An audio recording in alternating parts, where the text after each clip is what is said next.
The Lord be with you. And with your spirit. A reading from the Holy Gospel according to Mark. Glory to you, O Lord. On another occasion, Jesus began to teach by the sea. A very large crowd gathered around him, so that he got into the boat on the sea and sat down. And the whole crowd was beside the sea on the land, and he taught them at length in parables. And in the course of his instruction, he said to them, "Hear this.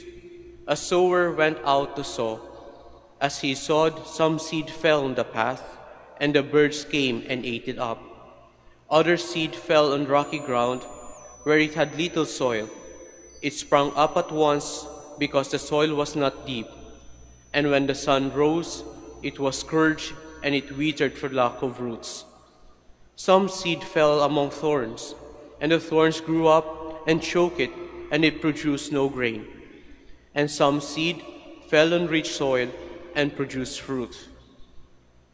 It came up and grew and yielded 30, 60, and 100-fold. He added, "Whoever has ears to hear ought to hear." And when he was alone, those present along with the 12 questioned him about the parables. He answered them, "The mystery of the kingdom of God has been granted to you, but to those outside, everything comes in parables, so that they may look and see, but not perceive, and hear and listen, but not understand, in order that they may not be converted and be forgiven." Jesus said to them, "Do you not understand this parable? Then how will you understand any of the parables? The sower sows the seed, the word. These are the ones on the path where the word is sown. As soon as they hear, Satan comes at once and takes away the word sown in them. And these are the ones sown on rocky ground who, when they hear the word, receive it at once with joy, but they have no roots, they last only for a time. Then when tribulation and persecution comes because of the word, they quickly fall away. Those sown among thorns are another sort. They are the people who hear the word, but worldly anxiety, the lure of riches, and the craving for other things intrude and choke the word, and it bears no fruit.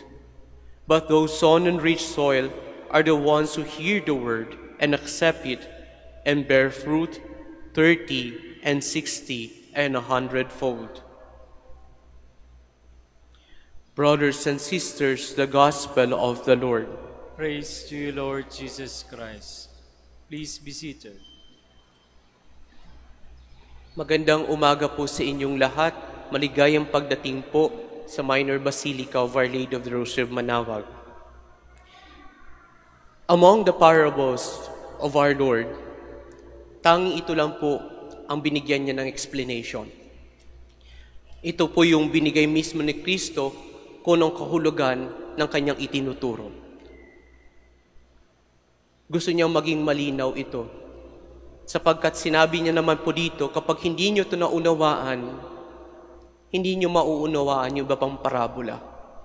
Sa madaling sabi, ito yung pinaka-basic parable that Jesus taught His disciples.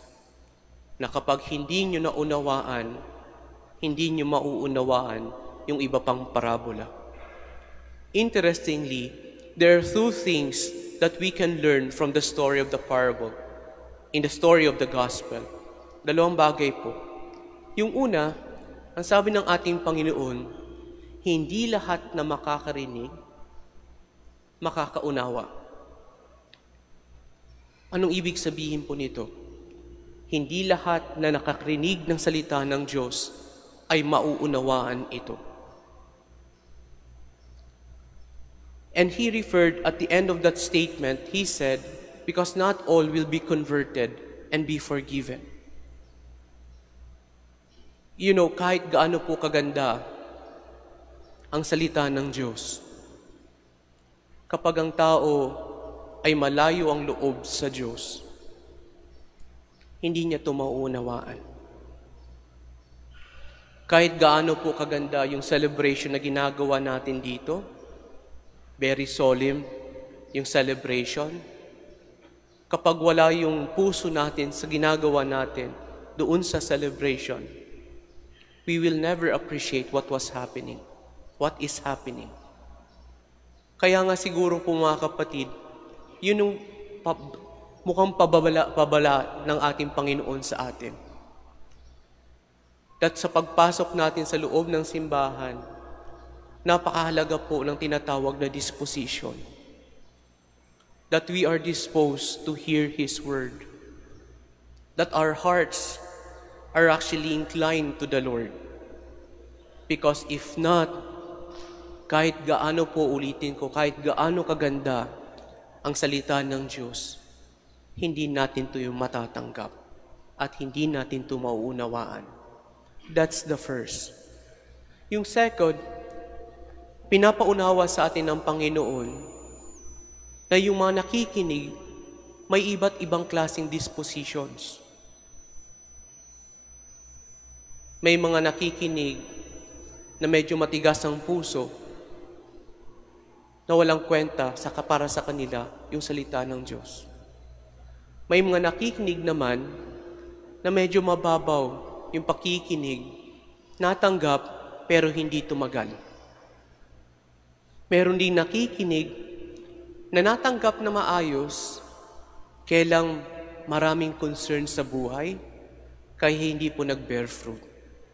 At yung pinakahuling sinabi ng ating Panginoon, yung nakatanggap ng salita niya na handang-handang tanggapin ito, yun po ang namunga.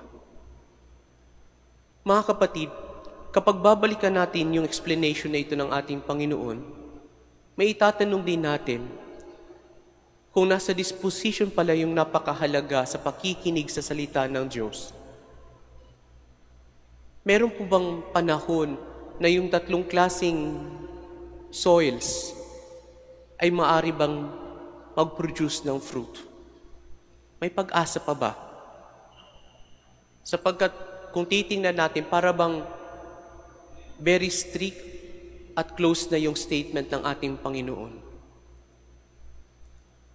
Ang sagot po dun, yes. There is a possibility to improve the soil. I remember one story sa China na kung saan yung mag-asawa, they realized that the desert was already eating up yung kanilang land, yung kanilang farmland. So, ang ginawa nitong mag-asawa, every day, nagtatanim ng puno. Initially, walang effect po kasi kinakain pa rin ng desert at namamatay yung mga punong tinatanim nila. But until they realize there's a way for them to improve the land. At paano po to? Naglagay muna sila ng mga hay before they cover it with the desert soil. At yun po yung nakatulong pag-retain ng tubig sa lupa. And they started to plant trees. So, they started ang tinatawag po na reforestation ng desert. Ibig sabihin, they were able to create a forest out of a desert. Sa madaling sabi, if they can improve a land which is a desert into a forest, turn it into a forest, most likely, people can also change. Kung titingnan po natin ang ating mga sarili bilang lupa that needs cultivation, we can also change. Ang kailangan lang po, preparation. Ang kailangan lang po, openness. Ang kailangan lang po, sincerity. We can always change when there is openness in us. Kapag marunong tayong makinig sa salita ng Diyos. We can always change when there is a proper preparation of sincerity in us for conversion, na gusto nating magbago. We can always change when we are honest. Sapagkat po kapag onesto tayo at tanggap natin yung ating mga pagkakamali, pwede tayong baguhin ng Panginoon. Alam niyo po, may isang santo nagsabi na mas madali daw pong pagalingin ng Panginoon ang isang taong makasalanan kaysa sa isang taong nagbabanal-banalan.